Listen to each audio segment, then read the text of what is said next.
Hello, everybody, and welcome back to OMB Reviews. I am the critic who is a cynic. How is everyone doing this evening?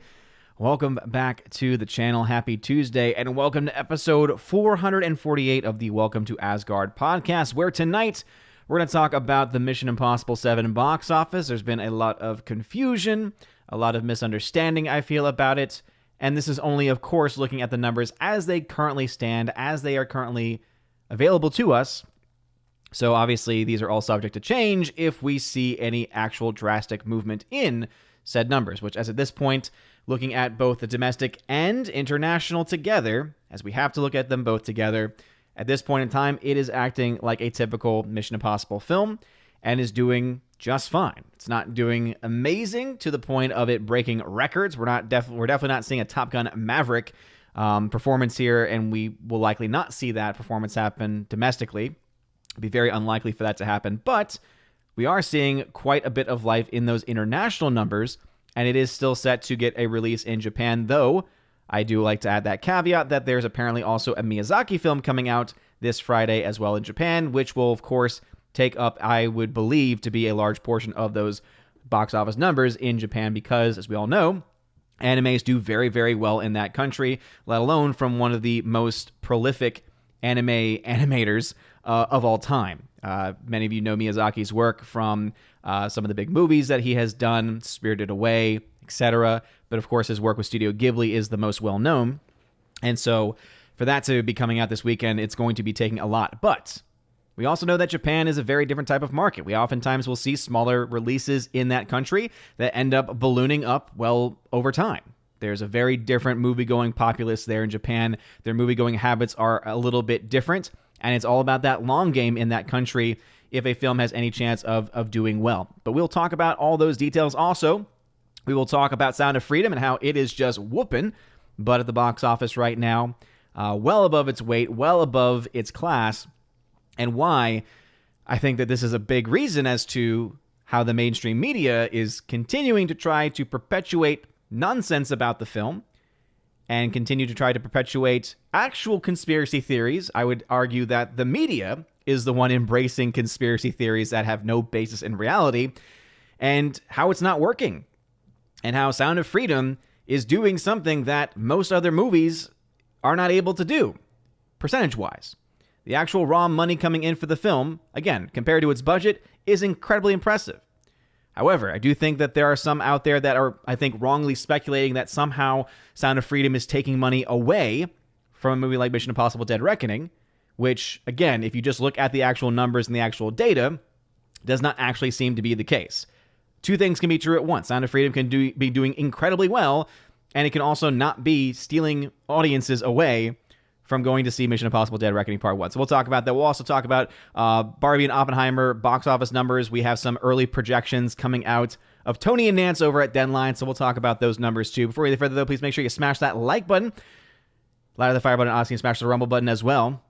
And thank you all again for being here today. Let's go ahead and say hello to the people in the chat. Let me go ahead and close this window real quick. I'm a little out of sorts today, as you can tell. For anyone who has not watched the stream, did not watch the morning stream that I was able to do yesterday on the channel, I was able to update some people on the status of my Blu-ray shelf. It has been fixed, so the Blu-ray shelf is now back intact. Again, it was really just the flimsy back cover that fell off. The entire thing tipped over, hit the wall, which is why you also see on the wall right now, we were able to try to there were some indents in the wall in the sheetrock, and so we had to cover those up. So that's why you have the spotting. We're going to do some painting a little bit later tonight after the stream ends. And so it should be pretty much good as new. The Blu-ray shelf, though, being fixed, as far as getting the movies back into the Blu-ray shelf, that's going to take a little bit of time, as I have had them in alphabetical order. And if you watched Friday Night Tights, you saw the entire shelf fall against the wall, and then all the movies just literally, like water, just, fall in a very spectacular fashion. And so that will take a little bit of time. I was able to not digitize, but I was able to get my list. There's a great app called My Movies from Blu-ray.com, and they have on there the ability for you to add all of your physical media. And so that's going to help me in the process of getting them in alphabetical order. So again, apologies for the blank background, but if you're watching Friday Night Tights or if you're on social media, you know exactly what happened. And yeah, it was quite entertaining. All right, let's go ahead and say hello to people. We got here in the Steadfast in the chat. What's going on here? And again, if you have a comment or question, just put @Odin in the very beginning of your comment. @Odin lets me know that you are trying to get my attention. And again, thank you all for being here. Keely Chow, who is a member, hail to you, saying, how are you, Thor and baby Thor and Freya doing? Also, how was Freya's birthday celebration? How's the shelf doing? I explained the shelf, and the lady Freya's birthday went well. We had dinner on Saturday, and I just realized when I was creating the episode, when I was creating the link for this, I was looking at the episodes, and I was like, wait, have I really not done a evening stream since July 4th? And I looked back, and I was like, well, yeah, because I canceled the next Saturday because we went to celebrate the Lady Freya's birthday by going out to dinner while my mom was in town. And then that next Tuesday, it was canceled because that was her actual birthday. And then after that, we had my wife's family friends come over this past weekend, so we had to cancel. So I was like, oh my goodness, I can't believe that it's actually been that long since being on the show, being on the channel. So yeah. Let's see. Orange Hat Reviews, thank you very much for being here. He is the King Mod, so please do follow his instructions. Let me see if I can get this to read. The Horror Stream Live, thank you very much for hanging out over on Odyssey. Says, just got back from seeing Sound of Freedom. Holy cow, super difficult to watch, but well worth it. Agreed. Absolutely. It's a very, very powerful film. Very well made. And I have no surprise whatsoever that it's doing as well as it is, that it's resonating with audiences as well as it is. King and Rumsky, who just tagged over on Rumble. What's going on, King and Rumsky? Says, I finally figured out Mission Impossible version of Spectre is Ethan Hunt, the American James Bond. Finally figured out Mission Impossible's version of Spectre. Huh. I'm a little confused on that one. Do you mean like if you watched Rogue Nation, how they have the Syndicate? I guess you could say that it's somewhat similar. A Rogue Nation. But King Kane Rumsky, welcome back. General Wingster says, Odin, I saw a double header on Friday. Can you guess what two? Can you? A double header on Friday. I would have to guess Mission Impossible 7 and Sound of Freedom. That would be my best guess. Keely Chow, thank you for reminding everybody. Yes, indeed. Please keep the channel and the chats family friendly.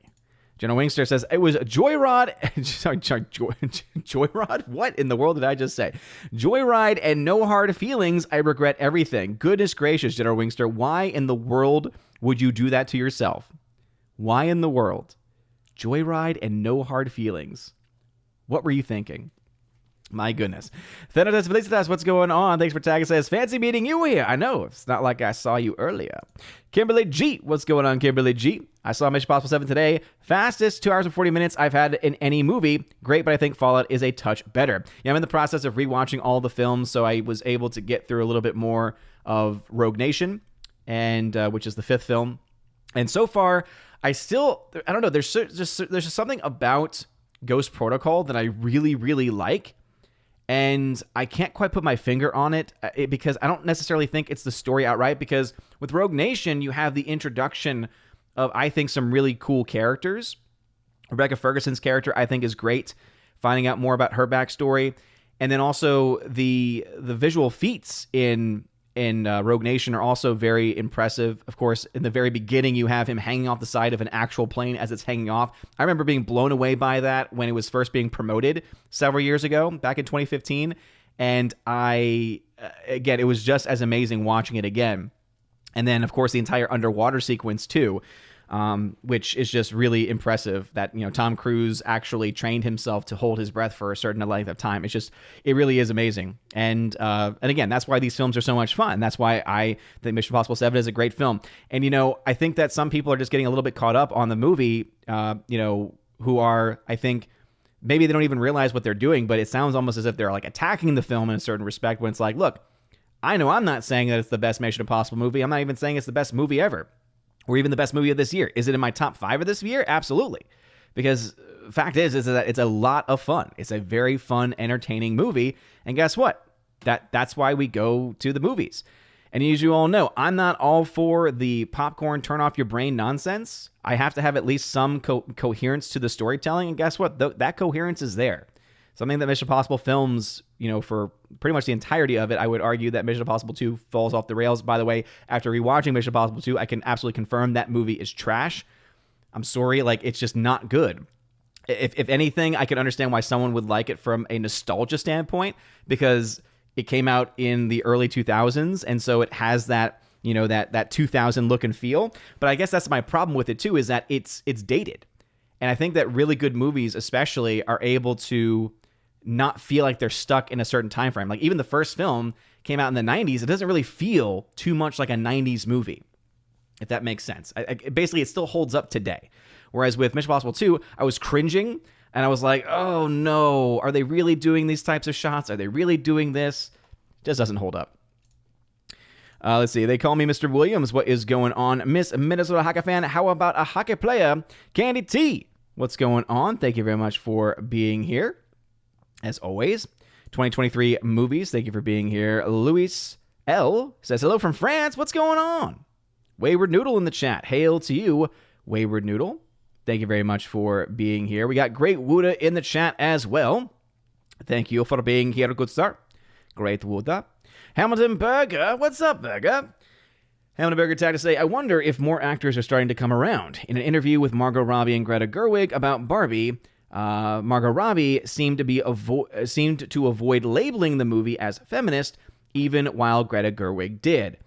I mean, I don't necessarily think they're coming around. I think that if you look at the full length of the interview, there is, I think, a allowance on both sides, from both of them, indicating the type of movie that it is.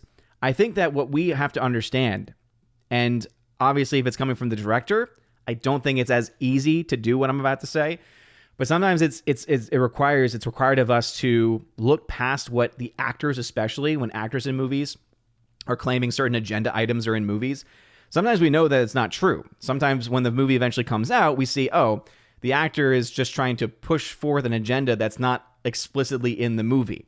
And it would be hard to argue that it's even implicitly there.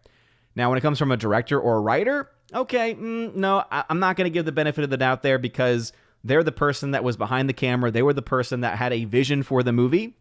And so I ultimately think that, especially in the case of the upcoming Barbie movie, when the director's coming out saying that it's a feminist movie, and it's not even just that she's saying it's feminist, right? But it's then her going into some explanations as to how it's feminist, or as to how it goes about accomplishing that. And it's in that explanation that I think that there's some concern, because again, we don't go to the movies to be preached at. We don't go to the movies to receive a sermon from the political, and again, the vast majority of cases with Hollywood, right, from the political left. That's not why we go to the movies. And so when the director of the movie is coming out saying that it's there, and saying that that was a part of her vision, and this is something that I pointed out pretty early on, like, again, talking months ago, it was already revealed in an interview that she claimed part of the writing process was inspired by a psychology book on self-image for teenage girls. And I think about that, and I think about what she has said since then, and something tells me that there's going to be not just implicit messaging in that movie. So, again, it's probably still going to do well because it is a Barbie movie, and the marketing specifically has not really had that much explicit pandering. I think that there's definitely implicit things you can say, I see what you're doing here. I can see the direction you're probably going to take the things that you've kind of laid down in this. But general audiences, for the most part, are going to look at the trailer and say, okay, that looks like it might be fun. But I think that after the opening weekend, especially if the movie does have any overt political messaging, okay, I think that's when we might end up seeing the film drop off. But it's going to have a good opening weekend. Let's see. Laura, the Modern Major General Story. What's going on, Laura? Thank you very much for being here. Jenna Wingster, who is a member, says, unrelated, but if someone missed the first 15 minutes of Sound of Freedom, did they miss much asking for a friend? Oh, goodness. I don't know. So, Wingster, with you, I never know if you're telling the truth or if you're trolling. He is our pet troll on the channel. The first 15 minutes, though, yeah, you're missing quite a bit. The first 15 minutes is, I think, some of the most intense. It's probably the most intense part, one of the most intense parts of the movie, in that it's when you are seeing the character of Tim Ballard, again, obviously he's a real life person, but the character that Jim Caviezel plays, you see his job. You see what his job is and what he has to go through and the impact that it's having on him. So I would say it's pretty important to watch those first 15 minutes, but it's also very difficult too. Cannabis Hemp, welcome to the chat. Hamilton Burger, by the way, anything new collapsing in your neck of the woods? Nope. In fact, you could argue that the edifice of Hollywood has been rebuilt in my Blu-ray shelf. Zine Waters, what's going on? Welcome back. Glad to have you here. Keck44 in the chat. Keely Chow in the chat. Thank you all again. Gary Badger Sandwich says, drive-by wall. I see what you did there. Great Wuda. I'm glad to hear about your resurrection of the Blu-ray shelf. Thank you, Great Wuda. Yes. Hopefully it'll be in the background by the next stream, and hopefully the movies start to fill in. If I just have a dedicated period of time, I can get all that stuff in there. Laura then says, thank you for the tag. Do we need a GoFundMe to get you some better furniture? Well, again, I tried to explain this the other day, that what happened was it was off the wall because we were having some work done in here. Again, we've got family friends over, and one of them is has some experience with electricity and was able to basically install a few light switches, move some light switches, things like that. In order to do that without having to actually cut, drywall to patch up later, he had to go in through the floor, through the trim on the floorboards, basically. And so because of that, we needed to take it off the wall. We needed to move the shelf off the wall. And so it was standing in the middle of the room. However, because of the way it's built to be up against a wall. And so over the course of Friday Night Tights, at some point, it must have just been either moving very, very, very slowly until eventually, gravity took over and it just fell up against the wall. So as I said, the shelf actually is still intact. The only thing that actually broke, and having gone through all my movies are in good shape, so no damage there. The only thing that actually broke was the back paneling, which if you've ever gotten a Blu-ray shelf or something like it, you know that the back paneling is more so for visuals than practical reasons or for practical use. And so it's not very sturdy. And so because of that, when it fell against the wall and then all the weight of the movies was pushing up against that, it didn't take much for that to crack one of the boards. And again, that's the only thing that actually broke was one of those backboards, but a little bit of tape was able to fix that issue. Let's see. Over on Rumble, Kincaid and Rumsky tag say, I think the big question is, when are you planning on seeing the Barbie movie? Okay, so I do have my ticket for Oppenheimer, and I made it a point to go see it in IMAX. Unfortunately, the only IMAX showings near me, the only showtimes near me around the time that I could actually go to see it would be, there's a showing at 6 p.m. Can't do that. Baby Thor doesn't go to bed until 6:30, and I wouldn't feel right, leaving the Lady Freya early for that. And so can't do a 6 p.m. And then after that, the only other IMAX showing is around 8 p.m. Or actually, it's not even a IMAX showing. I think it's like the Big D format over at the local AMC, which the one that I have a lot of issues with. And it's like, I don't really want to do that because I'd rather go see it in IMAX, and it's a 3-hour movie. I can't justify going in at 8 p.m. and then getting out past 11 p.m. Again, don't want to wake up the Lady Freya. So I have my ticket to go see it around 10:30 in the morning on Friday, which will give me plenty of time to watch it. And so that's what I'm seeing Oppenheimer, which means my Thursday night is going to be free, which means I will probably see the Barbie film on Thursday evening, though I really, really don't want to. I'm dragging my feet buying that ticket and committing to that time. B-Rad tagged to say, did you see ZBR said Indy 5 broke even? Yes, I did. And I retweeted that as soon as it got posted. And I just was laughing because it's like, oh my goodness, I can't believe, it's one thing if a Collider comes out with that. And again, Collider has been trashed for such a long time. And I remember that they were saying that, Little Mermaid had broken even and all these other films that were massive flops, that somehow they broke even because they use not even just dated metrics, they just use incorrect metrics across the board. And so it's one thing for them to come out with it, but for CBR sometimes has not good content, but fair content.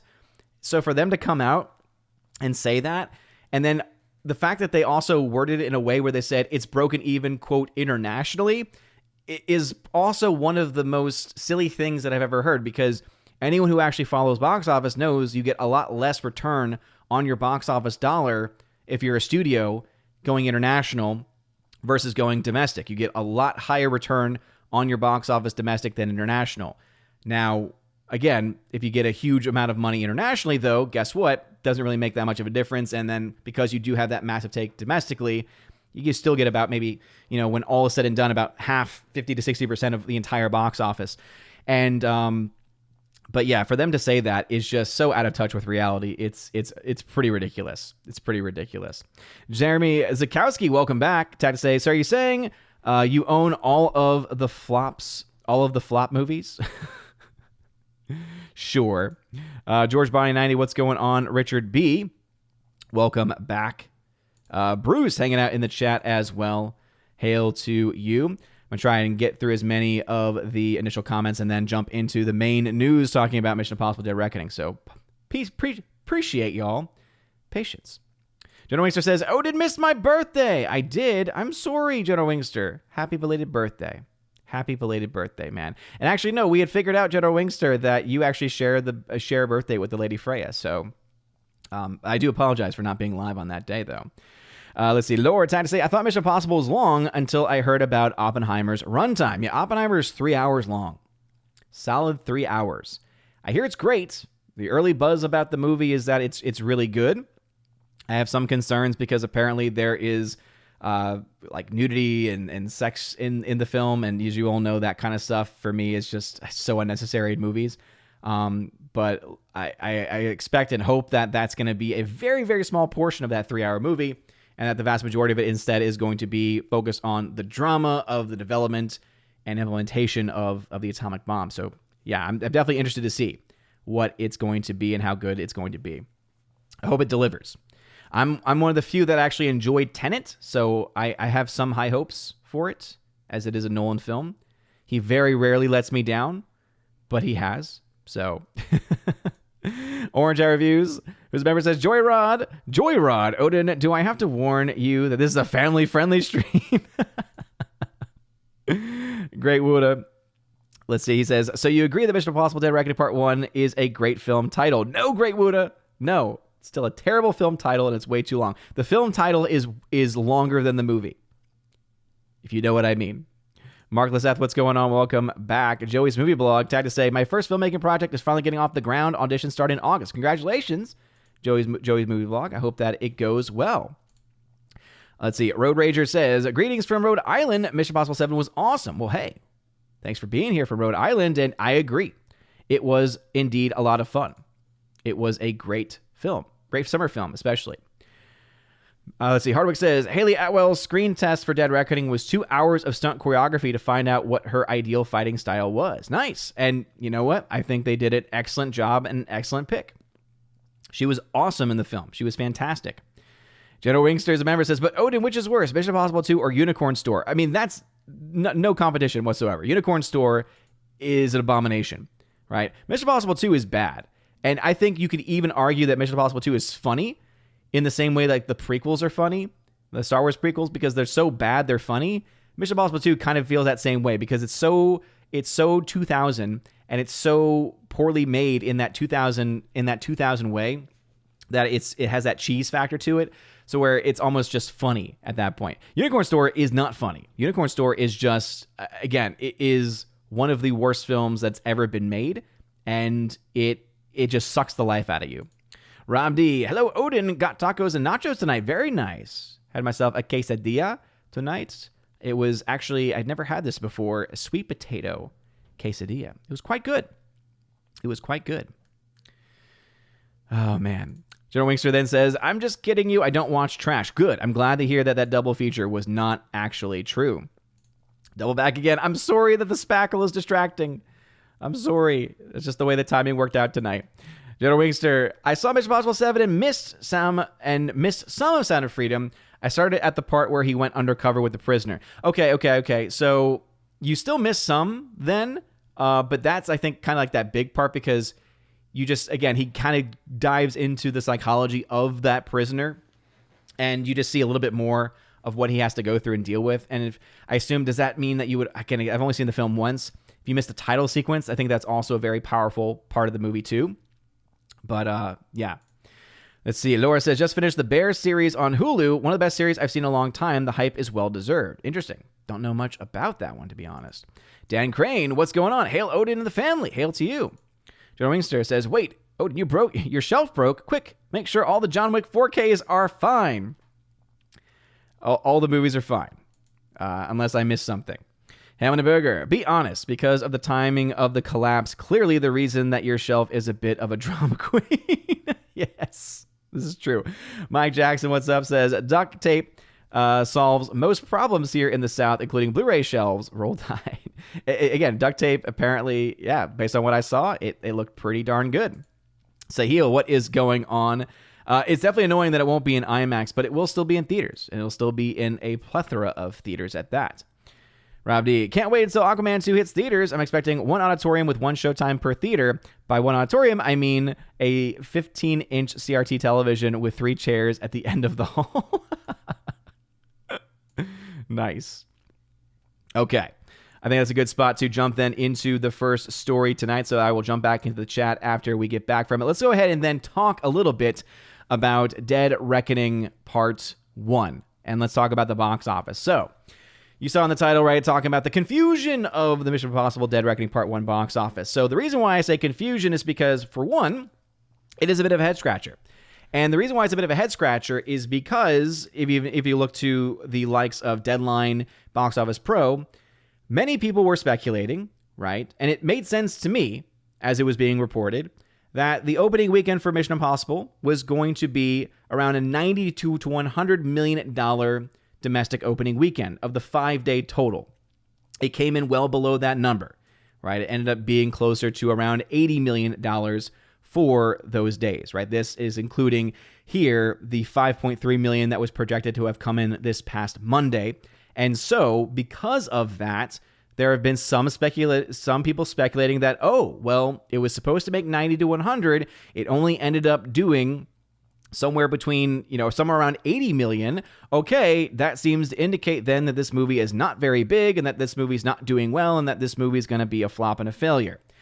Well, again, that's only if you are comparing what the projections were to what actually happened and not actually looking at the data coming in from the previous Mission Impossible films. Because if you actually look at the data of the previous Mission Impossible movies, this is something that I've mentioned before, you start to realize that this movie is performing like a typical Mission Impossible film. For one, the international number is significantly higher than the domestic, right? As of right now, 83 million domestic, 154.9 million international. This film is doing very, very well in the international markets that it's in. In fact, and this is something that I talked about with WW Pro and Valiant Renegade, shout out to them. There's a video that we recorded it last night, actually. And we were talking about this and how some are saying that, well, Mission Impossible's box office is just showing that this is not something that's exclusive to Disney. It's not something that's exclusive to bad movies. Even really good movies like Dead Reckoning aren't doing well. The problem with that is that ignores a bit of history because we know there have been successful films. We know that there have been billion-dollar films, especially since the time of the pandemic. And so that pretty much just destroys that narrative in and of itself. The fact that those films do exist. And the fact that there have been films that have been able to make money and have actually been able to make quite a bit of profit on top of that. But again, looking at these numbers, are they a disappointment compared to what the projections were? Again, internationally, they were projecting the film to get up to $250 million, and it came in around $230 million instead. Well, okay. What exactly can we gather from this? So again, this is where this confusion comes in. Well, don't forget, and this is a very important factor, right? Let's go back in time a little bit. What was the global opening for Mission Impossible Fallout? Back in 2018. It opened to $156 million. Now, we look at that and we see, okay, it was available in almost the same number of markets. Could arguably actually have had more back in 2018, as this was prior to the pandemic, prior to any of the crazy nonsense that was happening, that's been happening since that time. But even if you adjust that for inflation, as you all know, I love to adjust for inflation, that 156 million becomes around 190 million. Okay, well, if you look at Dead Reckoning Part 1 opening to around 230 million, and the 190 million, that was the opening for Mission Impossible Fallout, okay, that's about a $40 million difference, right? And so because you have that $40 million advantage, even with inflation, going towards this brand new film, okay, that to me tells me quite a bit. And it tells me that, especially when you're looking at the domestic versus international, you're looking at this movie, Dead Reckoning, not performing as strong domestically, but performing a lot better internationally. And so because of that, it is very clear to me that the movie Dead Reckoning is doing as well as it needs to do at this point. Again, Fallout ended up going on to make $900 million when you adjust. So around $900 million is what Fallout ended up making. And if this movie, and it is right now, as of the recording of this stream, right now Dead Reckoning is tracking ahead in these international markets, and it's still technically tracking ahead of where Fallout was as well. Now, again, I do always want to give that caveat that it's not exactly fair to compare the fact that Fallout had a traditional opening weekend, whereas Mission Impossible Dead Reckoning had a extended opening. That's why you see here in this comparison chart a $40 million by the first Friday for Dead Reckoning and a $26 million for Fallout. Now, again, also people will still look at this and say, well, look at that opening weekend, right? 26 versus 16, 24 versus 21, 19 versus 16.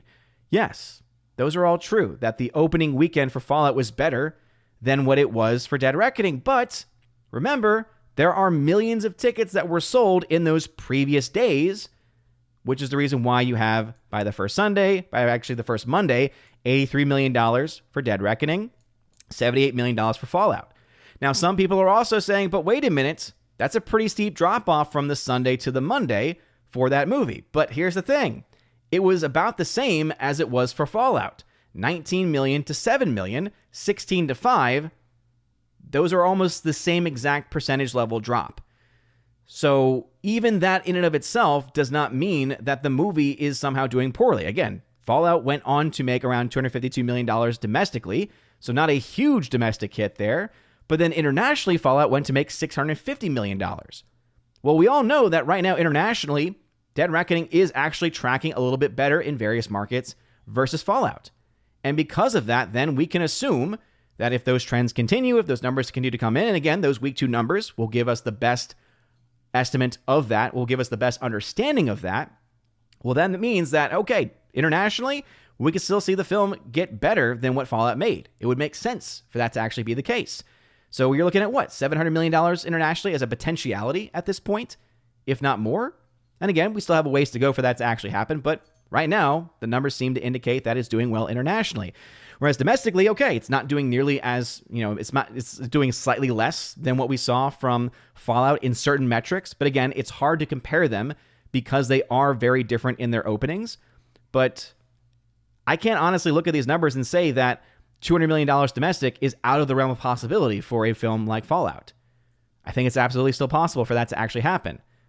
And so even if it does make $50 million less than what Fallout made, well, if it makes $100 million or so extra internationally, well, then that makes up that bit of a difference. And then you're looking at, again, around a $900 million end.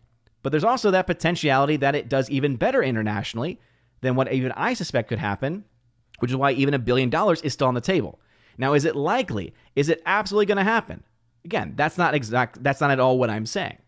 What I am saying is that based on the numbers that we have in front of us right now, it's doing just fine.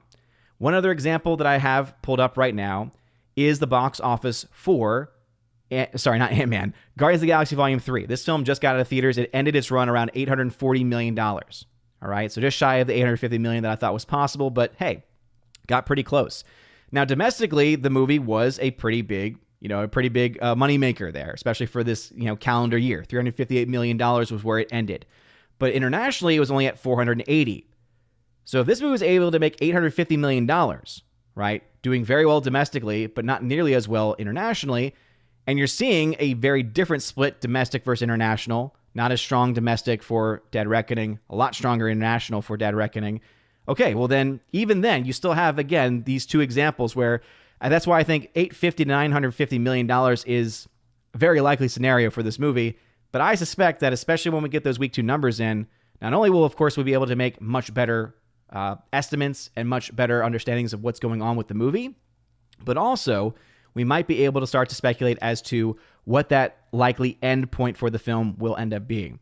The fact is, though, as the numbers are right now, it is doing fine. And this is not me trying to overly defend the movie. It just gets very annoying when people come out of the woodwork trying to argue that the film is doing terribly when the reality is that there's no data to suggest that's actually happening. You know, I'm all for talking about how the film's not doing as well as it was expected to do. That is a fact. It is not living up to the $250 million opening that was thought. But remember, there was also a 5-day opening, non-holiday frame that there's almost no historical data to actually find.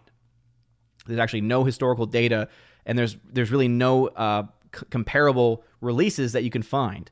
So it makes sense that the projections would have been off. They were still off, and that's a fact. But again, it makes sense that they would have been off. But anyway, that's where the confusion is I'm talking about, is that I think some people are a little confused looking at the data right here, trying to argue that somehow, some way, it's not doing well, when the fact and the reality is that it is doing well. Now, if we want to argue, or if we want to talk about Sound of Freedom, guess what? Sound of Freedom is doing exceptionally well. Based on the amount of money spent on the movie, and again, Angel Studios only spent maybe about $5 million to get the rights to the movie. They didn't produce it. Remember, 20th Century Fox made the movie 5 years ago. Disney had it for about a year, sat on it. Eventually, they decided to sell it. Angel Studios bought it for about $5 million.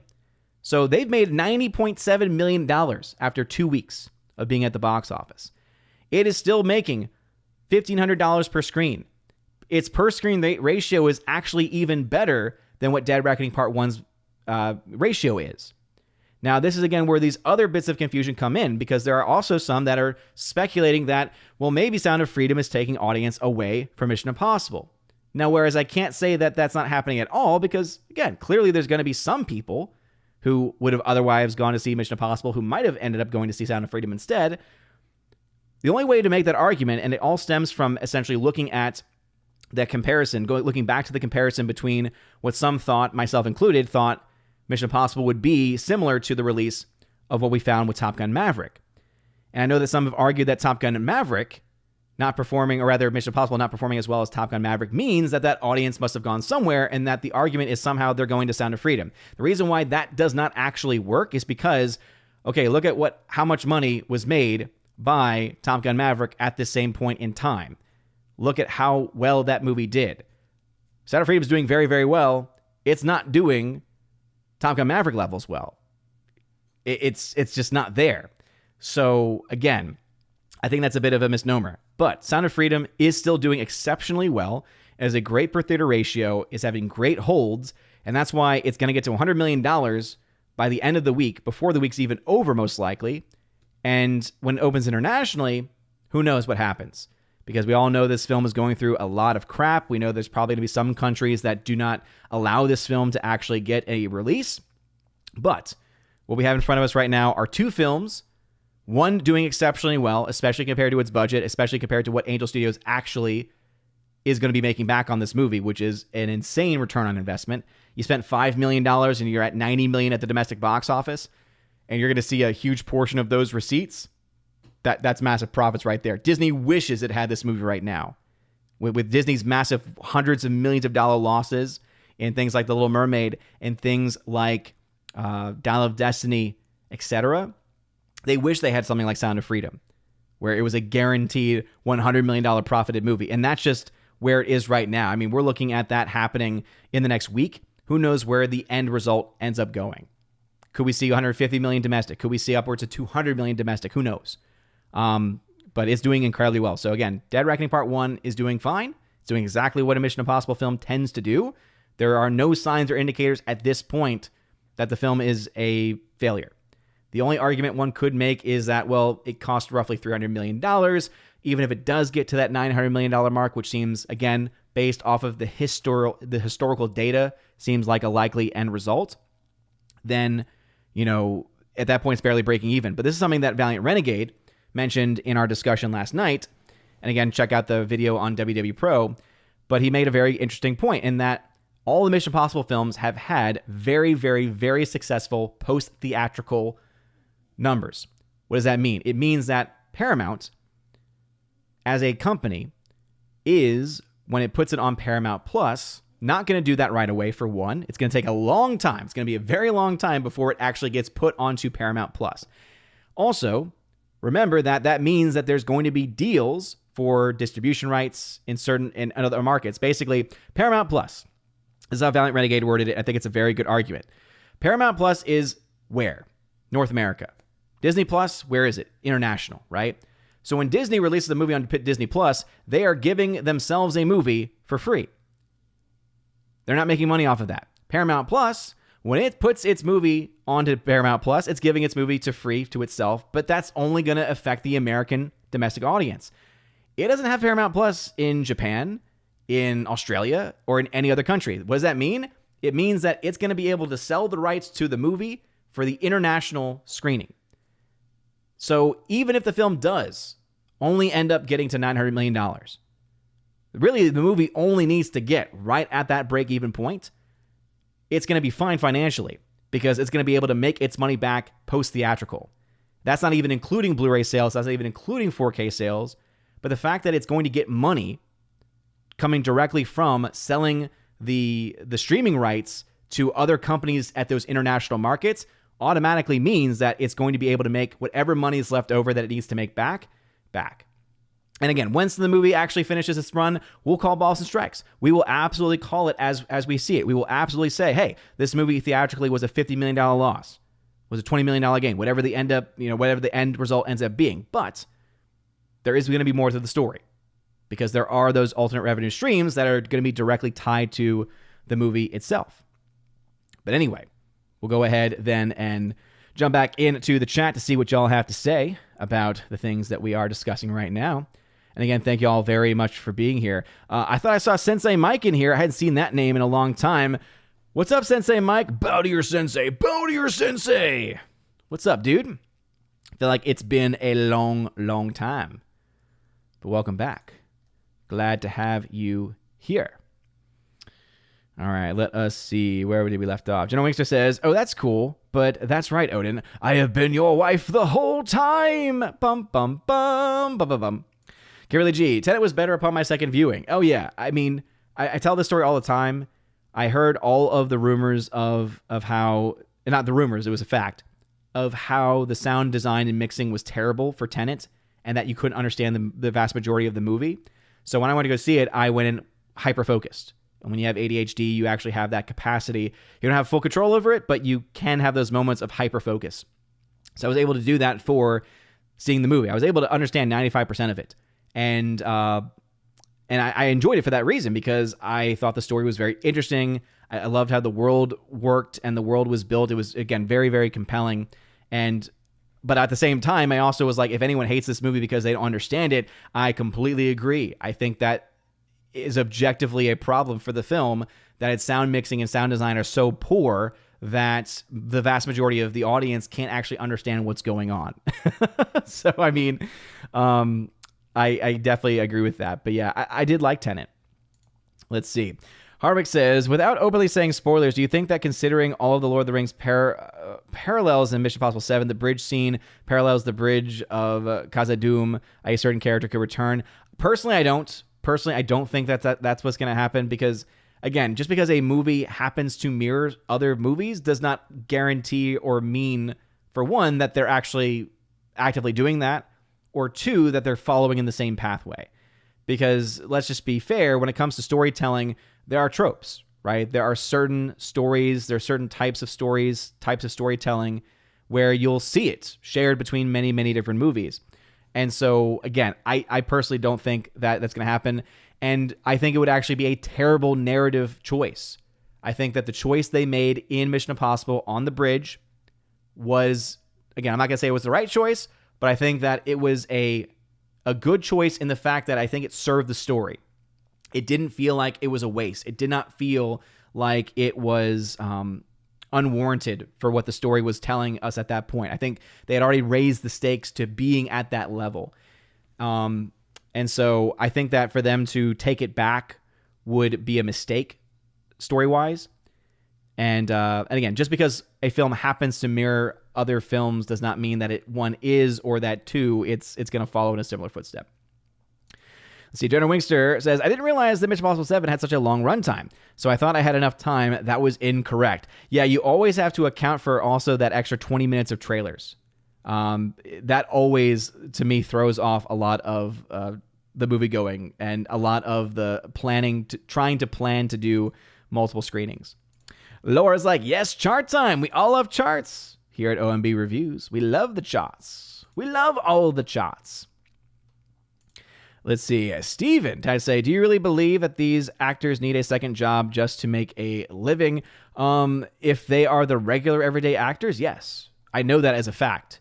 Because if you are a working actor, and the vast majority of people in Hollywood are working actors, you are working paycheck to paycheck. And the only way for you to guarantee anything, whether it be healthcare or rent, is you got to have more than one job. So yeah. Now, if you're the big Hollywood stars, no. But the regular everyday actor, yes, absolutely.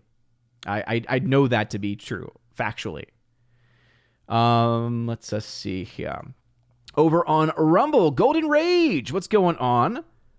Over on Rumble, appreciate you being here. King and Rumsky also tagged to say, I think Mission Impossible got better after Paula Wagner. Agree? Thoughts? Well, she was still involved, I feel. Wasn't she? Was she still a producer on 3? I don't remember. 3 was a turnaround. Again, because honestly, Mission Impossible only ever had one bad movie. That was Mission Impossible 2. That was a terrible movie. The first film is solid. The first film still holds up. Again, I just rewatched these movies recently, and that film, to me, it was actually even better than I remembered it. That train scene, in my head, I had thought I had remembered seeing really bad visual effects and really cheesy green screen. But then going back to it, I'm like, no, this was actually really well done for the 90s especially. Like, I was like, this is actually pretty cool. Whereas Mission Impossible 2, that film doesn't hold up. And it never held up, right? It was never good in the first place. Mission Impossible 3, even though I think that some people have hangups about it because of J.J. Abrams' involvement, I think that if you actually look at it, step back for a second, look at it objectively, it is significantly better than 2. And I honestly think Philip Seymour Hoffman is one of the best villains in the entire Mission Impossible franchise. He was such a good, evil villain. He's exactly the kind of villain that you want, where he's just evil, and his logic and his reasoning is something where you're like, oh my goodness, I could totally see someone having this way of thinking in the world, and it's scary to see, right? It's scary to see that. And then I think 4 to me is one of the better ones though, because that's what, in my opinion, and now having rewatched it, I can say, yeah, it's really got the jump start of this like new era of Mission Impossible, right? You had the first film, which was great. They tried to keep it going, tried to franchise it with 2, and it just sucked. They had a rebirth with 3, and then 4 is when I feel like they got their groove. And then that continued on into 5, and then continues on into 6, and it continues on now, and then we're going to get the end with 8, right? So that's where I stand at this point in time. Let us see. Abomination, what's going on? Thank you very much for hanging out over on Odyssey. And again, if you have a comment or question, no matter what platform you're on, if you have a comment or question, please put @Odin at the very beginning of your comment to let me know you're trying to get my attention. Let's see. Hardwick says, it was neat to see Haley Atwell and Sheo Wingham together in Dead Reckoning. He played her boss, Chief Dooley, in Season 1 of Agent Carter. Dan Blackroy has say, you going to mention that budget difference between Dead Reckoning and Fallout? Not explicitly, because, again, I pretty much did say that the movie does need to make quite a bit of money to break even, right? And that's been the case for the vast majority of the Fallout franchise, or rather the Mission Impossible franchises, because especially since they took off, they've been, spending quite a bit. But again, $85 million difference in budget, that's a big one for sure. But that's also why the fact that it's trending higher than Fallout means that the chances of it making that back up is more likely. And again, I also mentioned that even if it doesn't, even if it ends up being a box office flop, specifically at the box office, again, it's too early to tell that at this point in time. As we all know, Tom Cruise is very much a proponent, and we know that this is going to be the case with this movie. It's going to be in theaters for a very, very long time. And it's going to have this exclusive theatrical window for a very long time. And if the international continues to be as strong as it is, So again, if we see a massive drop-off domestically, internationally, the whole game changes, right? The whole game changes at that point. At this point, though, all the data that we're seeing right now, there's nothing really showing or saying that, other than people pointing out it did not live up to the projections of the so-called experts. That's really the only thing that people have to go off of. And also, again, people bringing up the budget, which again, it's true. It needs to make a lot of money. There's no doubt about that. But whereas something like Little Mermaid or as something like Dial of Destiny saw a lot of money losses. And let's actually use Little Mermaid. Little Mermaid did much better than Dial of Destiny did and cost a lot less than Dial of Destiny. We don't know the exact budget, but let's assume that it was around $50 to $100 million of financial losses for Disney. They're not going to really make that back up because when they put it on Disney Plus, guess what? They don't get money back on that. But let's say Mission Impossible. Let's say it ends at $800 million. Let's say it ends at $850 million. According to my metrics, again, I use a 2.5 times multiplier. That would mean it would have broken even and made profit. Now, if you use a 3 times multiplier, well, then that puts its break even closer to $900 million. But let's say, for the sake of argument, it makes $850 million. I think that, again, that seems likely based on the numbers that we have right now. Okay, you're talking there about what? Same range, $50 to $100 million in financial losses. Okay, individual film, it's going to be an individual flop for that movie. But Paramount has something that Disney does not, and that is the ability to market out its movie, to sell the rights to the streaming rights to that movie at the international marketplace. You can get quite a bit of money for that, as again, it is a hot property. And also, too, those Blu-ray and physical media sales. And we know that the Mission Impossible films sell very, very well post-theatrical. That's been the nature of the beast. And guess what? People who have seen this almost universally are coming out of this loving the movie, thinking it's great, thinking that it's well worth seeing in theaters. So that same type of enthusiasm we see about most of these movies is there. So again, that's the reason why I look at all the data that's in front of us right now. And one, there doesn't seem to be a lot of indication that it's not going to get their box office exclusively. But even if it does barely miss out on it, it does have something that Disney does not, which is the capacity to continue to make money after the fact. So hopefully that makes more sense. Let us see. Nick Braun, what's up? Had to say, what are your predictions for the success of the Barbie movie now that some people are saying it has a strong gender feminist message? The movie actually has to come out. The movie has to come out. And because the marketing has not been really pushing that, what Greta Gerwig has been saying about her movie, and because most people probably aren't going to be listening to what Greta Gerwig has to say, then you have to look at that and say, okay, opening weekend, right now the projections are, I think, somewhere between domestically, I think the projections are 90 to 125 million is what they think the range could be for its domestic opening. We'll talk about that in conjunction with Oppenheimer, though, in a little bit when we move on to the next thing. Because there is an article, Deadline does have an article out now with those projections. Let's just say it's going to be probably one of the best, box office weekends that we've seen in quite a long time at the theater. Because again, think about all of the different groups, because let's be frank, these are not the same audiences for these 3 movies. That's the biggest, again, actually 4 movies. Let's go ahead and put Sound of Freedom into this because it is definitely up there now, right? You have this audience going out to see Sound of Freedom, all right? So you're probably going to see, another $15, $20 million domestic for that. You then have the second weekend for Mission Impossible, probably $30 million or more in second weekend. We have to wait and see what those numbers are going to look like. Oppenheimer is, I think, expected to get around $50 million domestic. Barbie around $100 million domestic. So overall, it's going to be a pretty big weekend at the box office, especially in the domestic market. Probably one of the biggest in a while. The interesting thing, and what will be interesting to look at, is going to see where do these movies fall. Because again, really there's not a lot of cross-pollination between those audiences. There's some, for sure. But likely will be a predominantly female audience for Barbie, predominantly older male for Oppenheimer. But remember, Oppenheimer is a 3-hour talking movie. So yes, Nolan has a huge fan base, and the movie looks great. But also, it's not an action movie, as in the case with Mission Impossible. So again, there's different audiences there. And so again, I think that's what's going to make it interesting, is that pretty much any audience, any like microcosm, or any, if you were to break down the audience, the general movie-going populace, there's pretty much something for everybody this weekend, which is a very rare feat in today's modern box office, I would say. Let's see. Laura says, The Bear sounds like a Hallmark movie, actually. Handsome, world-renowned chef must return home to save his family's dinner. Chaos ensues. Interesting. Kagan Rumsky over on Rumble says, the train scene reminds me, was Ethan Hunt a fugitive for the 7th time in a row in Mission Impossible 7? Oh, nice.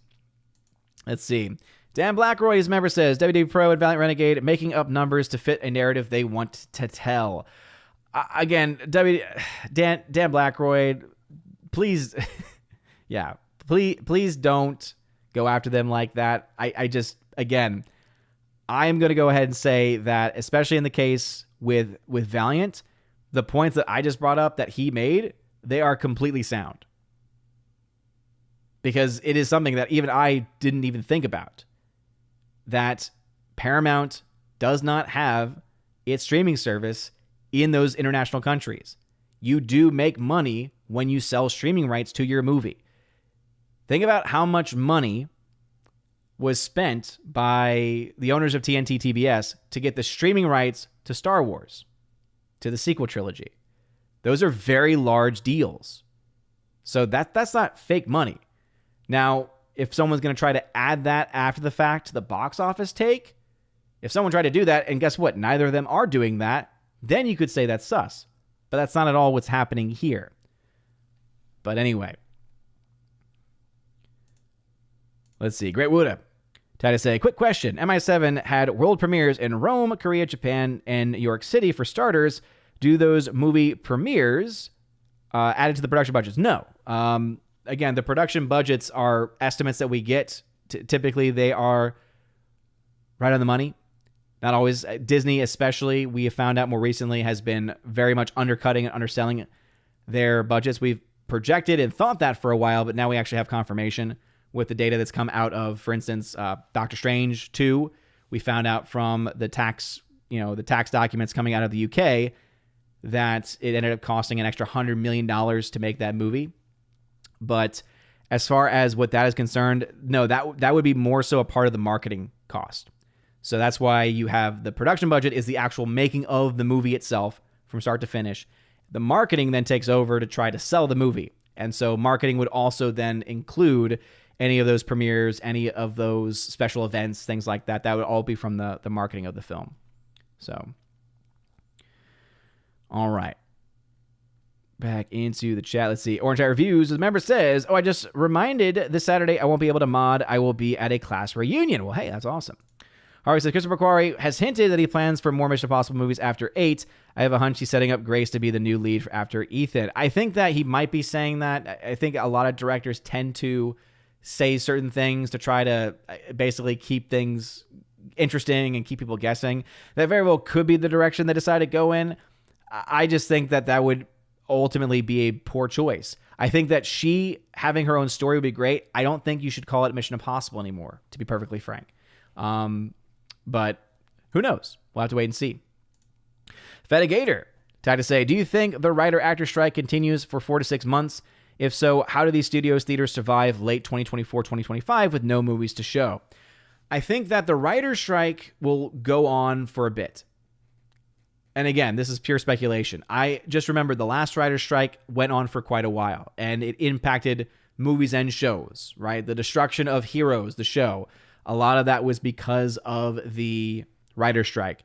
Quantum of Solace, right? Daniel Craig's second James Bond movie got negatively impacted because of the writer's strike. So I think that because of that, you will likely see the writer's strike extend on for a little bit. I don't know exactly how long. Whereas in the case with the actor strike, I think that one probably would last 1 to 2 months max, would be my guess. Because let's be frank, Hollywood is in a terrible position right now. And the last thing they need is for their actors to be not making movies, to be adding and accruing costs when they're already spending too much on these movies in the first place. And also to not have them to be at the premieres, to be there to sell their movies. And so it's a good move on the actors and writers to an extent because, hey, it gives them a position of authority, right? It gives them a position of being able to lean into them, right? A position of strength, I should say. However, at the same time, when you already have such a fragile industry that's just starting to get back up and running post-COVID, it is also bad because now you're also throwing a wrench into the entire process. So, yeah, I think writer strike will go on much longer than the actor strike, if I had to guess. By how long, I'm not quite sure. Let's see. Abomination over on Odyssey said, but the real question is, can Dead Reckoning Part 1 beat Barbie? No. He says, he tagged it and say, mission improbable. I will go on to say the first thing. No, I think Barbie is going to... No, Barbie's the new release. Barbie's the brand new release. So Barbie is going to win the weekend. I don't have a lot of doubts about that. The big question is going to be, what kind of drop-off does Mission Impossible see? And also, where does Oppenheimer fall into the mix? Because Oppenheimer is going to be taking over all of the premium screens, right? All of those premium format screens. It's going to have a 3-week exclusive run in IMAX. So it's going to be able to get a lot of money from that. But remember, just because you are in higher price screens does not automatically mean that you're going to make a crap ton of money. And the reason why is because look at the fact that you have Barbie and Oppenheimer coming out the same weekend, and Barbie is projected to make twice as much. In fact, let's go ahead, because with that, I think that we have a good leadway into the final story, and then we'll end with just going through chats for the rest of the time. But we do have some early projections for Barbie and Oppenheimer. So this is coming from Tony and Nance over on Deadline. By the way, thank you all again for joining today. 83 people still watching over on YouTube. Smash that like button, please. And whatever platform you're watching on, smash it. But as you can see, Tony and Nance are saying right now, Barbie and Oppenheimer to rattle the globe with combined $260 million opening. So again, we have here an interesting, first off, the fact that they are seemingly embracing the Barbenheimer meme by combining their totals together. And it also just seems like desperation for Tony and Nance to have something positive to talk about when it comes to box office. Like, again, they're always seeming to be coping. But as it says right here, at the time when the industry is suffering through historical strikes by the WGA and SAG, like they've never happened before, Tony, the motion picture industry is poised to see an enormous weekend at the box office after the long-awaited Barbie and Nolan's World War II era 3-hour adult drama of Oppenheimer. Now, here is the most important part of this, which is the actual breakdown. Barbie, which has pre-sales far exceeding Little Mermaid, not that that is too difficult, has a crazy range of projections stateside. So domestically, Barbie is expected to make 90 to 125 million. Now, here's where it goes back to what was just being said about IMAX and why just because you're in premium screens does not mean that you're going to make more money. Barbie is not in any of, to my knowledge, any of the premium formatted screens, right? When it comes to IMAX, at the very least, we know Nolan has IMAX on lock for his movie for the next few weeks. So Barbie is expected to make $90 to $125 million domestically, all without premium screens. What does that mean? Guess what? It means movies can make money without premium format screens, and that it ultimately comes down to general interest in a film and also whether a film is any good or not. And that's what we will find out this weekend with Mission Impossible, right? Is, okay, where does this movie end up falling in this mix? But I think that there is an argument to be had that because Barbie and Oppenheimer are both coming out, this could potentially also be good news for, some would think it would be bad news for a movie like Mission Impossible, but it actually could be good news because if you think about it, it means now all of his attention, social media attention, especially on Barbenheimer, there's a lot more attention on the box office, a lot more attention on the movie theaters themselves. And because of that, it, I think, is going to lead to a lot of people having their eyes on it, seeing what's out in theaters and saying, okay, I don't really think I could do the 3 hours Oppenheimer and I don't want to see Barbie, but hey, Mission Impossible looks pretty cool. Let me go see that instead.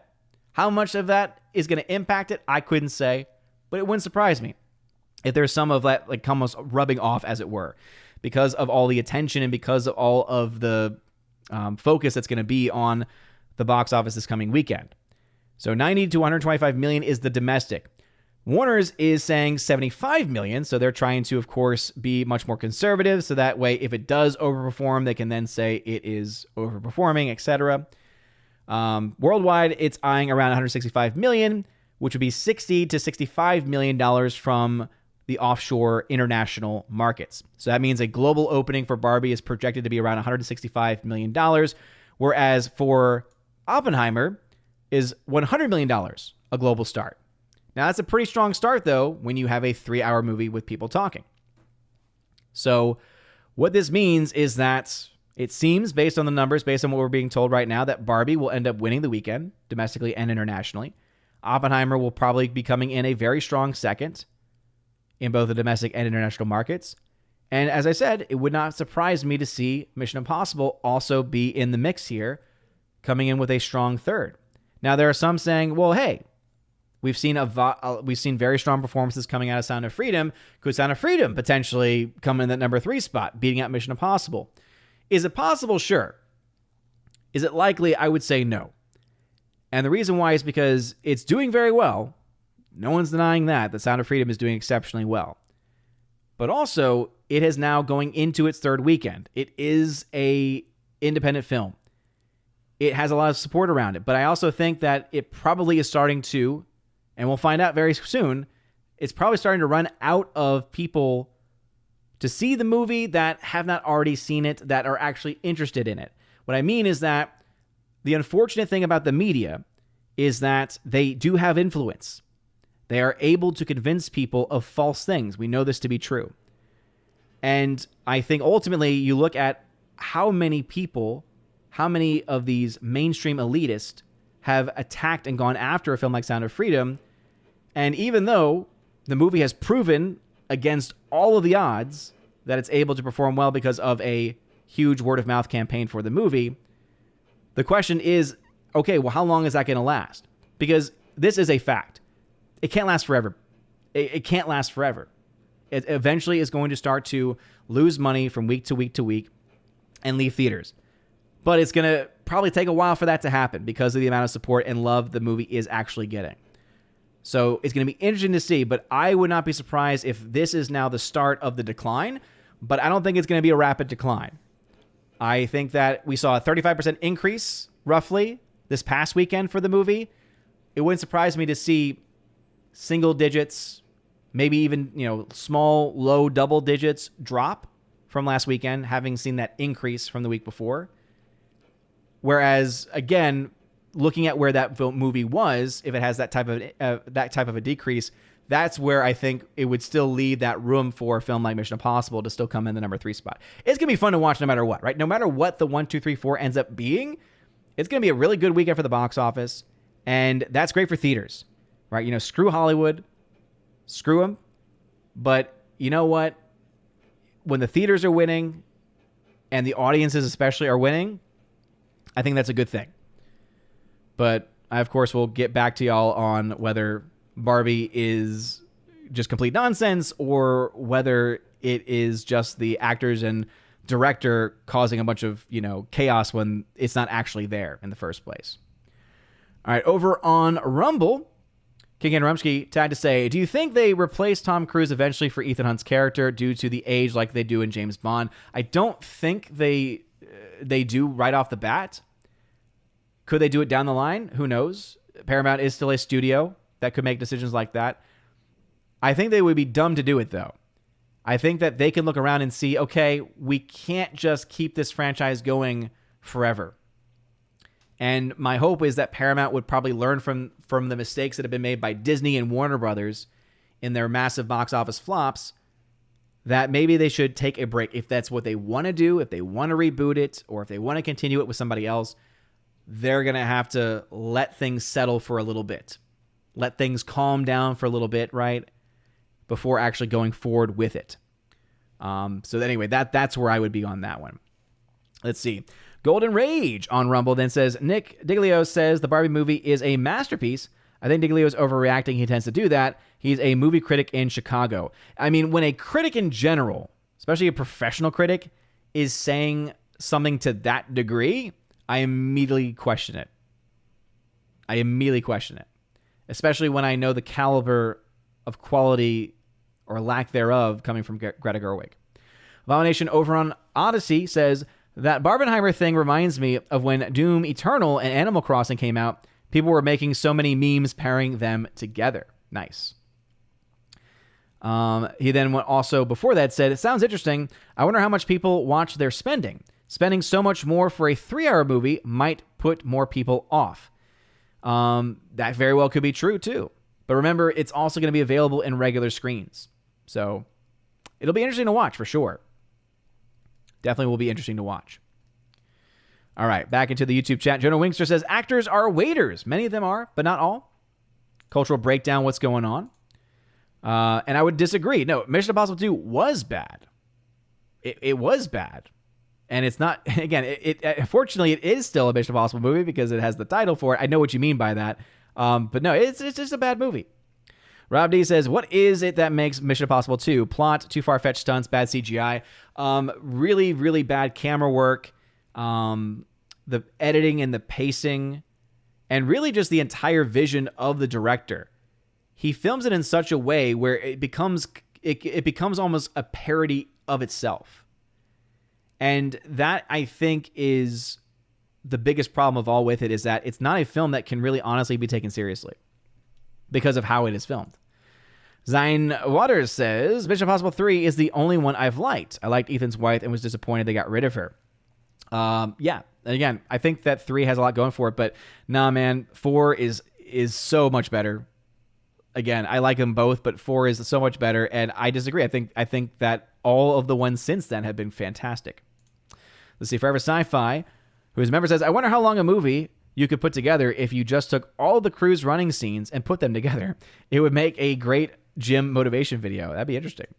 Harwick says, I think that Phyllis Seymour Hoffman is still the best villain of the movies. I agree with Zine Waters that I wish they didn't have to split up Ethan and Julia. Yeah, I'm honestly, but to be fair, I am also kind of happy they did, because I don't know if I would have wanted a movie franchise where she's just around, she's just in the background constantly.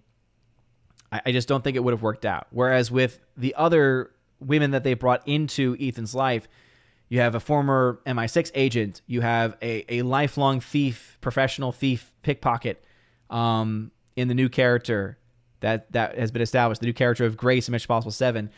Those make sense. Whereas with his wife, she's a nurse, right? She doesn't really have any experience in any way. And so I think I'm kind of happy that they ended up making that decision, because it also creates a bit of drama too in the storytelling of how he's doing certain things to try to protect his wife. And it's logical because of the job he has, the occupational hazards that he brings along with it. Bruce, time to say, yep, I can't wait to get the Blu-ray of Mission Impossible. Same here. I've already pre-ordered my 4K Steelbooks. Luckily, a lot of these Steelbooks now are no longer exclusive to Best Buy, so you can pre-order them pretty easily. Dan Blackroyd, whose member says, mystery numbers will save Mission Impossible until they can tell me the estimated figure. It's just made-up numbers for streaming. Interesting to hear what the experts say about the marketing spend. Again, Dan Blackroyd, calm down, dude. It's not made-up numbers. Go ahead and look up for yourself what a studio gets. Look up any studio, any movie from Paramount. Let's go ahead and look up Top Gun Maverick. See if you can find. I'll give you a little bit of homework, Dan Blackroyd. Look up and see how much Paramount got for the streaming rights for Top Gun Maverick in the international markets. I think that should hopefully give you some perspective on why it has an impact. And they're not made up. Anyway. Let's see. B-Rad says, I found Grace constantly turning on the team to be tiresome, but it also is completely sensible to her character. Like, I actually am happy they did that, because in most movies, especially in today's modern Hollywood, she would have become amazing in no time flat. This actually shows that she has to actually, she actually has to earn the trust, or they have to earn her trust, I should say. That's very rare. Most of the time, they kind of skip over that part. They just go for it. They just let everybody, get along very, very quickly. I like the fact that even when it's clear that she works very well, she has great chemistry with Tom Cruise's character, that she still is not fully on board, that she is still thinking about herself, and that it takes a major event before she finally is able to trust. So it's actually, I think, good writing for them to do that. Hardwick. Tag to say, to add clarification to my previous comment, I don't mind Julia being temporarily in hiding like it goes protocol. I just wish they had kept the temporary until Ethan retired. Dan Blackroyd, it's gone from Tom Cruise saving the Hollywood box office to now his movie might achieve profit via streaming. I don't call these people experts who predicted that. Well, I always, again, you know me, Dan Blackroyd, that I think anyone saying Tom Cruise is specifically the reason why anything is making money, I think that's a foolish statement. I've been very clear about that. And the best example of that, and I've mentioned this before, is The Mummy. Live action, the attempt to make the Dark Universe, that was a Tom Cruise movie. And guess what? That movie flopped. And that movie single-handedly destroyed any potential for the Dark Universe. So Tom Cruise himself is not automatically a box office draw. That is a fact. We have movies to point to. That being said, Tom Cruise in a good movie with good marketing, that has proven itself to be quite effective. Top Gun Maverick is just one of those examples. But the other Mission Impossible films, guess what? The last several, going back to 2000s, late 2000s, right? Once they picked things back up with Mission Impossible 3 going on, those have been successful movies. The last couple, especially, you're looking at $850 million and $900 million respectively for Rogue Nation and Fallout. Those were successful movies. Those were massive hits. Future is still uncertain for this movie, but right now there's no data to suggest that it won't have a similar end as those movies as far as profitability are concerned. But I think to say Tom Cruise saved the box office is more so a saying in that, okay, well, what was the biggest box office movie of last year? It was Top Gun Maverick. What is likely still going to be one of the biggest movies of this year, Mission Impossible 7 is still going to be one of the biggest movies of this year.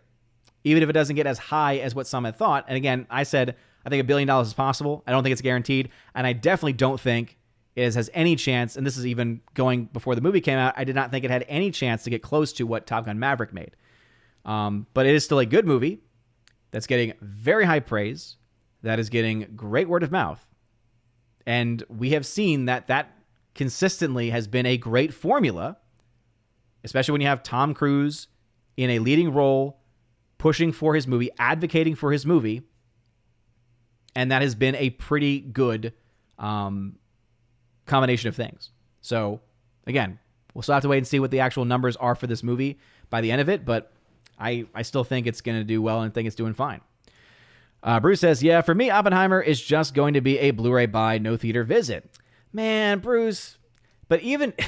And I can understand the hesitancy there, but I just feel like it is a movie that seems to be made, that seems to be made for IMAX. It seems to be made for the big screen. Let's see. Rob D. Has there been any word that Mission Impossible 7's $290 million budget is shared with Part 2? Rob D., this has been asked so many times, so I'm just going to stop there. So, again, a production budget is a production budget, right? So, for instance, you mentioned, Deathly Hallows Part 1 and 2 there at the end. But remember, no, the money they spent on Part 1 is the money they spent on Part 1. Now, if they built a set, or if they did, again, build something that's a creative piece that clearly they're not just going to tear down between movies, right? They're filming it around the same time. Okay, well, then you could see some cost-saving measures there, right? But ultimately, it's going to be... So any money that's going to be shared, quote-unquote, shared between Part 1 and Part 2 of Dead Reckoning is going to be from sets built, things like that. Because they're going to have to, again, when they are breaking down the overall cost, they're going to have specifically allocate the money there. And also, Dan Blackroyd, again, I know you're really passionate about this subject, man, but you mentioned in your most recent comment in the live chat, small correction, I believe Avatar was the biggest movie. I said of the summer. Top Gun Maverick was the biggest movie of the summer. If I did not say that, then I apologize. But again, I don't stand corrected because it was the biggest movie of the summer. Avatar did not come out until later in the year. It was the biggest movie of the year, but not of the summer. Okay? But you need to chill out, bro. Matt R. Hail! So glad to be here. Glad to have you, man. Glad to have you here. It's getting old, Dan. It's really getting old now. They had the perfect replacement in Renner, but they ignored him from the last movies. Now with his health, it would be up in the air, but they had it and they wasted it. I would disagree. I don't think Renner would have been a perfect replacement. I think he was a perfect part of the team, but he was not a perfect replacement. Greatest example as to why that's the case? Remember how they tried to make Jeremy Renner the new Jason Bourne? He's not really a leading man. So, again, he does great in the role that he had, but no, disagree completely. He would not have been a good replacement at all. All right, let's see. Forever Sci-Fi, who's a member, says, between the Coof and these strikes, you're going to see the final break of people going to the theaters. You might. You very well might. I think that is absolutely a possibility. Great Wuda. Transformers Revenge of the Fallen was also affected by the writer's strike, too. I don't really even count Transformers movies because those movies would have sucked even without it. At least if you go back to the James Bond movie, right? The first movie, Casino Royale, was fantastic. You go back to the Transformers movies, none of them have been any good. Let's see. Bianca Zombie over on Rumble. What's going on? King and Rumsky then tagged to say, in Mission Impossible Dead Reckoning Part 2, do you think we get cool returns of older characters like Jeremy Renner, Anthony Hopkins, Emilio Estevez, etc.? Well, one of those is impossible. You do remember what happened to Emilio Estevez's character, right, King and Rumsky? Even I had forgotten what happened before I rewatched the movie. But yeah, so that's an impossibility for Emilio Estevez's character. Unless they're going to bring back Ghost, and I don't think they're going to have Force Ghost in the movie. Wrong franchise. But could you see some of the others? You might. I think if he survives, we don't know what's going to happen, right? But if Ethan Hunt survives in Part 2, I think the perfect ending would be some type of going off into the sunset with his wife. He's retiring and he's with his wife. If they go that direction. If they don't go that direction, if maybe he dies in Part 2, then at that point, having a final shot of his wife at his grave or something, I think that would be a really, powerful way to end it too. Is that what they're going to do? I don't know. But yeah, that would be my guess, is that if anything, they are going to bring the character of his wife back, if I had to guess. Abomination over on Odyssey says, would be funny if people go to see Oppenheimer just to watch the bomb go off on IMAX and turns out to be mid because they're so used to the Hollywood spectacle explosion extravaganza in movies. Yeah, it could be. Based on what I read about how they actually made the whole bomb effect, though, I don't think that's going to be a problem. And if anyone can make a bomb look fantastic, it's Nolan. Abomination, a Force Ghost is impossible. So impossible, it just might work in a Mission Impossible movie, says Abomination. I love you, dude. Your average major nerd, hail chat. What's going on? Welcome. All right, let's see. It's 8:02 in the chat. It's 8:22 in real life. I'm about 20 minutes behind. I will do the very best I can to get to everybody's comments, though I might have to start skipping some who have had a lot of comments so far. Trying to keep things fair. Let's see, Hardwick says, did you know that the Mission Impossible theme is made up of 2 long notes and 2 short? Nope. Again, that stuff doesn't really interest me that much. Great Widow, I'm going to see Mission Impossible 7 again next week. Nice, dude. Definitely think it's worth it for sure. Yaris Richard says, this headline screams that the establishment really want Sound of Freedom and Mission Impossible 7 to go away. Definitely seems that way. Your Irish Richard that says Mission Impossible 7 was really a lot of fun. Now I need to go back and see 3 to 6. Yeah, I mean, I've gone back to the first one and have been watching through, and it's been great. It's been really great to watch them again. J.S. Pena says, ahoy, ahoy. Hardwick says, Palm Clementif wanted Tom Cruise to kick her in the stomach for real in the alley fight scene, but he refused.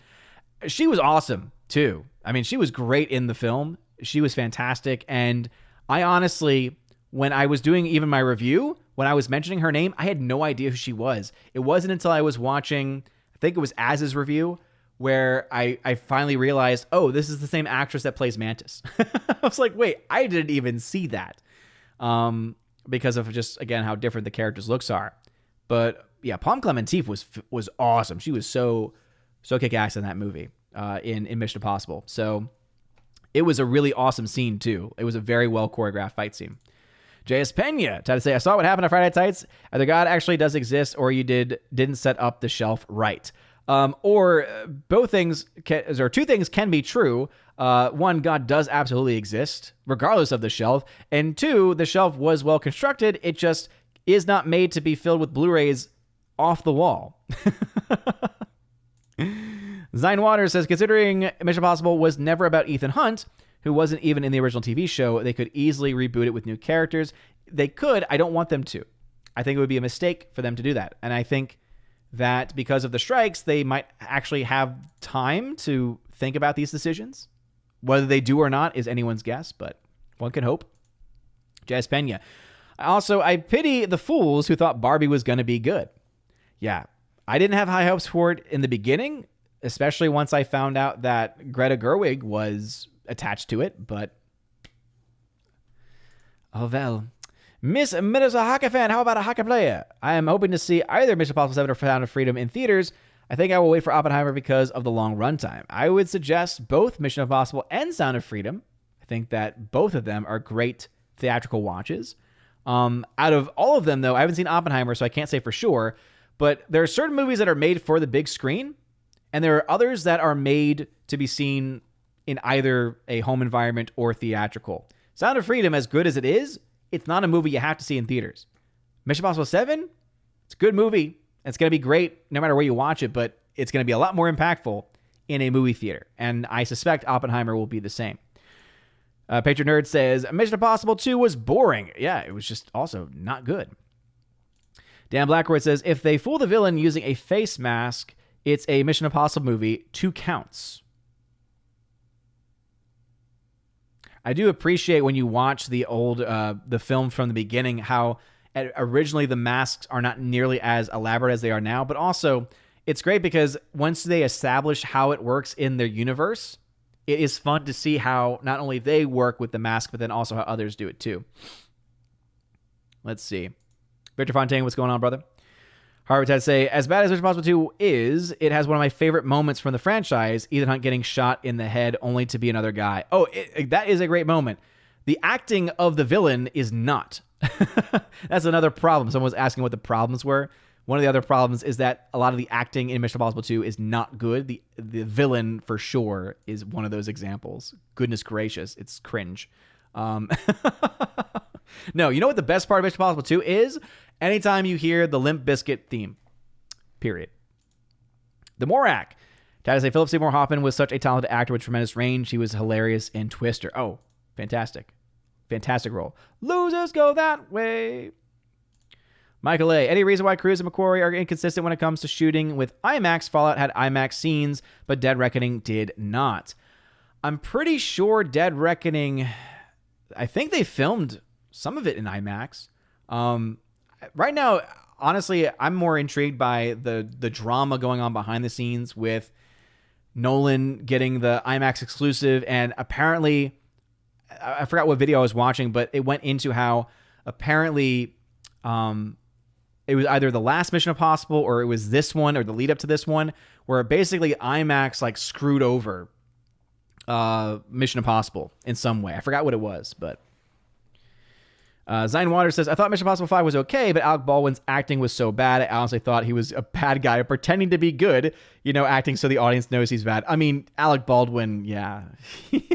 He's Alec Baldwin in the movie. Yeah, not a good performance. That's definitely a low point for that movie. Ryan Liu tried to say, how much do you think Barbie will make in the final worldwide? Hard to say at this point in time, but if it's going to open up to, if it actually does hit this $160 million opening, again, if it has an average run, so again, could it fall off a cliff? Maybe. That's the case with any movie, right? But at $160 million, using the metrics that I've Again, a lot of films tend to make about a third of their box office. Again, if it's an average performing movie in the first week global opening. So that would mean it could potentially get upwards of 480 million worldwide. And if the budget really is only $100 million, that would be good. Let's see. Greta Zenner, what's going on, Greta? Welcome back. Glad to have you back in the chat. Dan Blackroy, the numbers would have been very high for Maverick because it was a successful movie. I'm questioning if Mission Impossible 7 gets near the same amount without the box office behind it. Again, at this point, I don't even know what the context is. Brian Liu, do you think Jeremy Renner will come back in the next movie? Based on the health, I don't know how much of it was filmed before his accident, but it's a possibility, but I don't know. Hamilton Burger, I'm not an expert. I just play one on the TV news. I already corrected the correction there. Great Wuda, I'm not watching Oppenheimer either. I think it looks great. I'm excited for it. I love cabbage. Ew. Over on Rumble.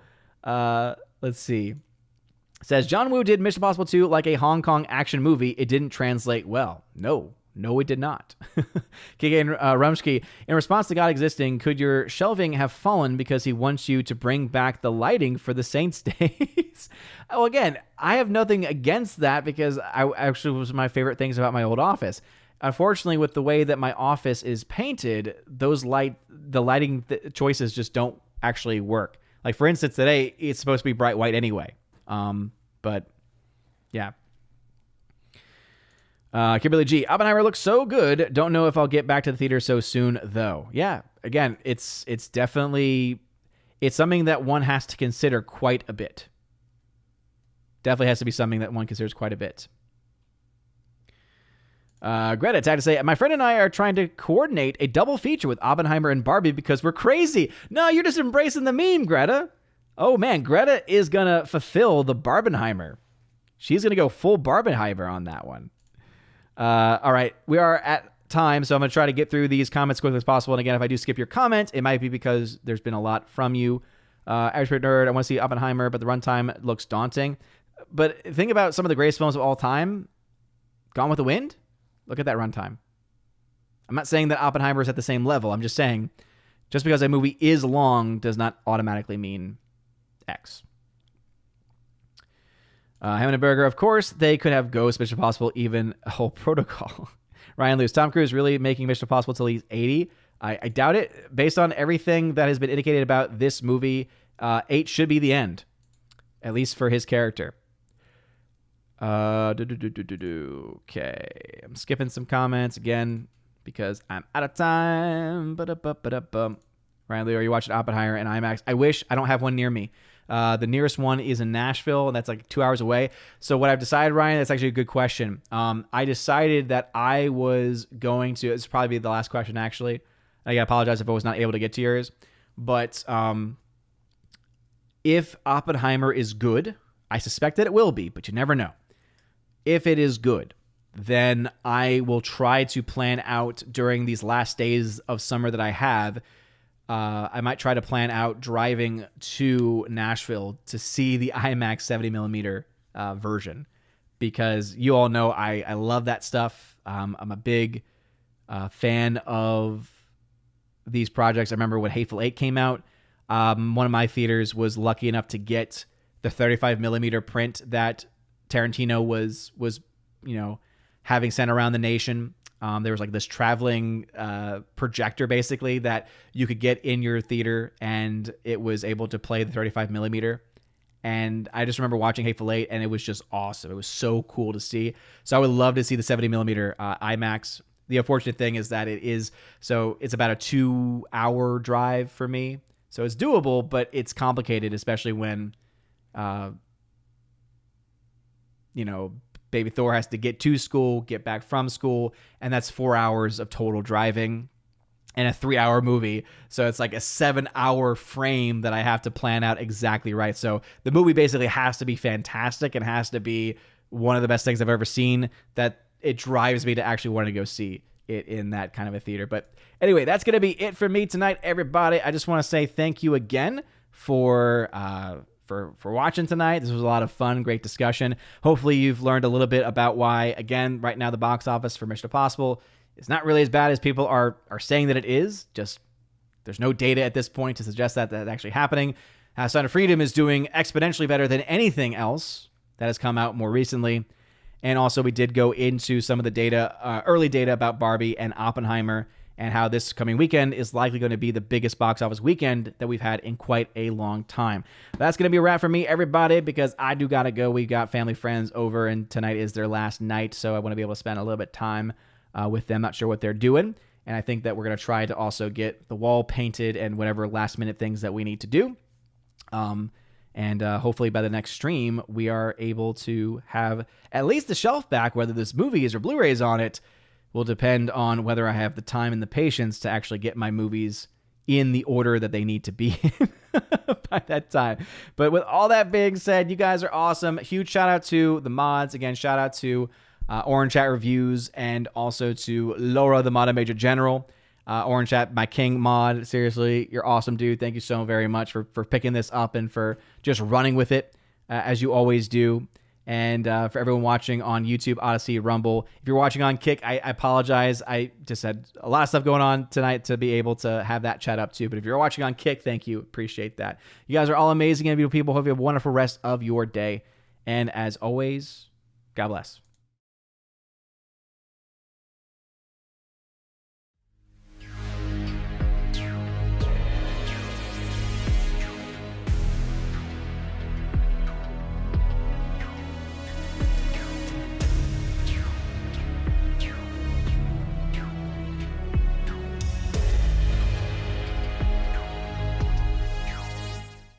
And now for a special shout out to all of my members at the Keeper of the Bifrost level and above, starting off first with my members over on Patreon: Father Luca Illick, Heimir Irie Hymason, Garrett Searles, Joe Horn, Jonathan Carney, Orange Chat Reviews, check out his YouTube channel by the same name, Laura, the Mod Major General's Story, Rosetta Allen, check out her YouTube channel, Eagle Rider, and Miss Martin Muses, check out her YouTube channel by the same name as well. To my subscribe star peeps, Zion Voders, Matt317, check out his Twitch channel by the same name, Fast Reaction, The R, Mr. Roy, J-Rod, The Beer Guru, and ZK Man, who you can check out over at xtheboundaries.co. And lastly, to my locals members, Miss Minnesota Hockey Fan, How About a Hockey Player, J.H. Schwalbach, and Robert Barnes, the amazing lawyer. So thank you all very much for being my supporters at the Keep of the Bifrost level and above. And if you want your name shouted out at the end of every live stream and video, go ahead and check out that top link in the video description below to find out ways to sign up to support the channel and to be able to get access to things like the shoutouts, but also to giveaways. I have an exclusive giveaways channel on my Discord server where I give away 4Ks, Blu-rays, all kinds of stuff,